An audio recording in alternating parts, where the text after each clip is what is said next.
Pa nthawi ino ndikufuna ndikupatsireninso mmodzi mwa anthu amene anayima nawo pa mpando wa ukhansala pamene ndi Chinamuhulu ward. Amenewa sanawine yayi koma ali ndi uthenga umene akufuna apereke ku mamembers a DPP. Uthenga wanu ndi otani? Ine uthenga wanga ndikuti ndikufunira zabwino zanga mmene zipirana amene wapambana pa ulendowu. Kuti katikati mwa zochitika mwina anthu anankondesesa kuposa ineyo mabe ndipene fune zabwino kusuwa pa ulendowu ngakaitala mbiri pamafika munthu mmodzi kuti apambane kuti akaimene chipani cha DPP. Choncho pokona chipani cha DPP tikuya kuvomereza osati kati kukona tikuya kuvomereza kuti ditu nagonja ina sotesa ulendo ngati kuti zimene mafuna wauza anthu akumuzi zimene zote zikomo kwambiri ndithu. Sindilekezaso pompo yayi.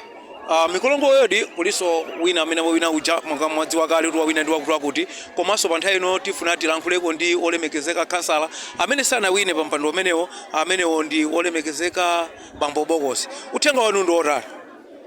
Tingoti pikisano mafuta wina aluze wina atani apa pamene zaendera muzika sauti peza namba 2 tunalembedwa tileseraso. Zikomo kwambiri ndathokoza. Zikomo umu ndi mmene zathera kuno ku Mountain View primary amene anachitika pano akukhansala komanso UMP. Zikomo kwambiri.